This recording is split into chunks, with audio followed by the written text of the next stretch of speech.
ไปดีสวัสดีพ่อแม่พี่น้อง FC มดสุขุสุขคนยินดีตอนรับเข้าสู่สองปูนาปูใจมื้อนี้เป็นมื้อปีใหม่วันที่1เดือน1 2026เนาะปูนาก็สิออกไปเด่นบ้านสะพายไปเด่นบ้านน้องสาวหรือว่าเป็นน้องไผของเอื้อยนะเอื้อยฮักอยู่บ้านเนี่ยเราสิพาไปเด่นแต่ว่าปูนาก็มานั่งถ่ายอยู่หาดข้าวเปียกให้กันไปกันมากับมาอุ่นนุนหาดข้าวเปียกในเด้อจ้าเปิดคือเก่าพี่น้องเดี๋ยวเราไปเจอกันอยู่สะพายเนาะจะมาถ่ายอยู่หาดข้าวเปียกยังให้เบิ่งก่อนน้องตัดผ่ามาตอนนี้ปูนากะอยู่หานข้าวเปียกเนาะมานั่งถ่ายใหญ่สิไปบ้านสะพายเจ๊ไปกับค้าคือเก่าเนาะข้าวเปียกเพิ่นเนาะเห็นว่าเจ้าแจ้งไปจะสารมันกะเย้ตัวบ่งาม เจ้าของหานก็ยังคุยโทรศัพท์อยู่ว่าซั่นนี่คือหานเพิ่นนอนตอนนี้ดูเพิ่นก็นั่งกินข้าวเปียกอยู่แซ่บอยู่ว่าน่ะข้าวเปียกหานแม่จะอยู่ไสบอกในที่หานอยู่ไสอ่ะนี่ก็คือลูกสาวเจ้าของหานเนาะลูกสาวนางน้อยกินคู่มือนะฮะแซ่บอยู่ว่าน่ะบอกดีๆแซ่บสำหรับบอก FC จริงๆนี่มาสื่อซอยในเด้อวันนี้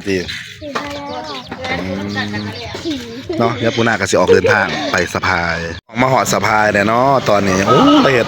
หมูหันเนาะหรือว่าหมูปีกหมูปิ่นนี่คือเพื่อนเมียโอเล่เนาะสบายดีนะติสบายดีปีใหม่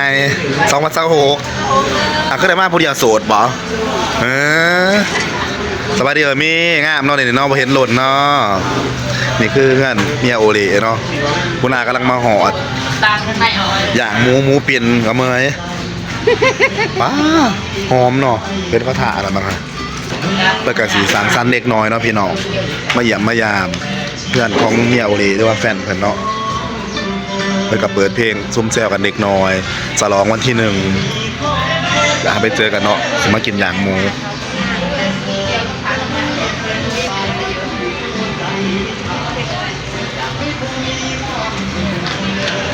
ใช่ไม่ใช่แกะบอสใส่เล่า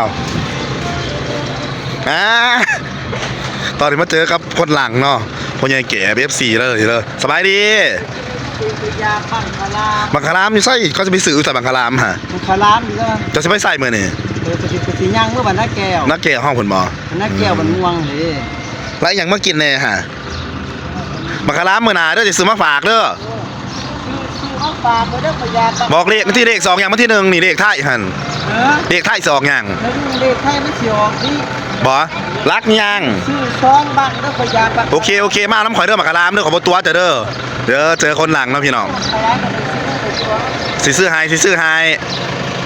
ตอนนี้เนาะก็เลยเห็นเจ้าของเพิ่นว่าเจ้าของปิ่งหมูเนาะหั่นหมูเนาะสบายดีอ้ายสบายดีแล้วหล่อเนาะจะใส่หยังแน่นี่บอกวิธีเขาแน่ทั้งหมักสะพายเด้อปิ่งหมูหมักสะพายเด้อแต่ซื้อยังได้ซื้อบาตุ่ยบ่บาตุ่ยคนเก่าเจ้าเดิมนี่แหละหอมเนาะแต่แสบของเราเด้อพี่น้องหมูหันเนาะเขาตั้งเราเขาเจิดเป็นหมูปิ่นหมูหันปิ่นเด้ออันนี้หมูปีกเนาะเขาน้ำปิ่นมันจะหมุนเนาะหมูปีกมันจะอะไรแต่แสบของเราเนาะตอนเขาตำเครื่องท่าเองบ่แม่เฮ็ดกับมือแล้วบ่ได้เฮ็ดกับตีนเนาะโอ้ยตะหวานแนวนั้นมาแสบๆน้ำกันเด้อจ้าเขาจะคิดว่าเฮ็ดทั้งมือทั้งตีนบ่แม่นเฮ็ดแต่กับมือซื่อๆบ่ได้เฮ็ดทั้งนี่เนาะเย้หมูปีกหมูหันเนาะหมูเป็นโตพี่น้องสบายดีเลยที่เข้ามาโศกสาวแท้เนาะ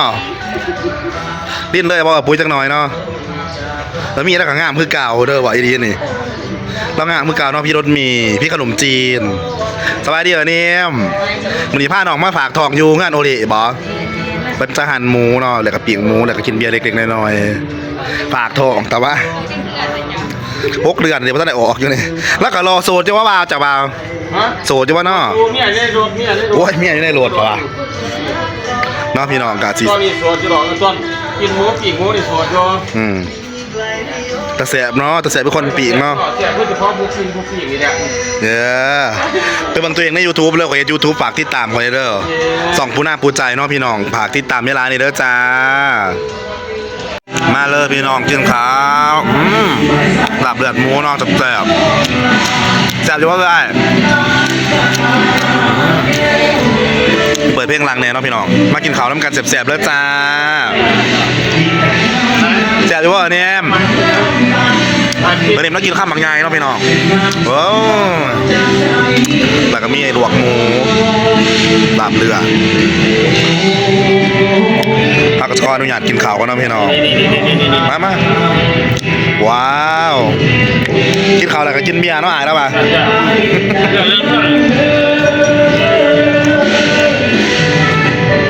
ที่หนึ่งแบบนะกินข้าวก็เบียร์ใส่ในที่ข้าวฮะปูน่ากับสิขออนุญาตกินข้าวกันเนาะพี่น้องฝากพ่อแม่พี่น้องเป็นกำลังใจปูน่าในเด้อติดตามปูน่าหลายๆแต่พอกันมาคลิปหน้าสบายดีบ๊ายบาย ได้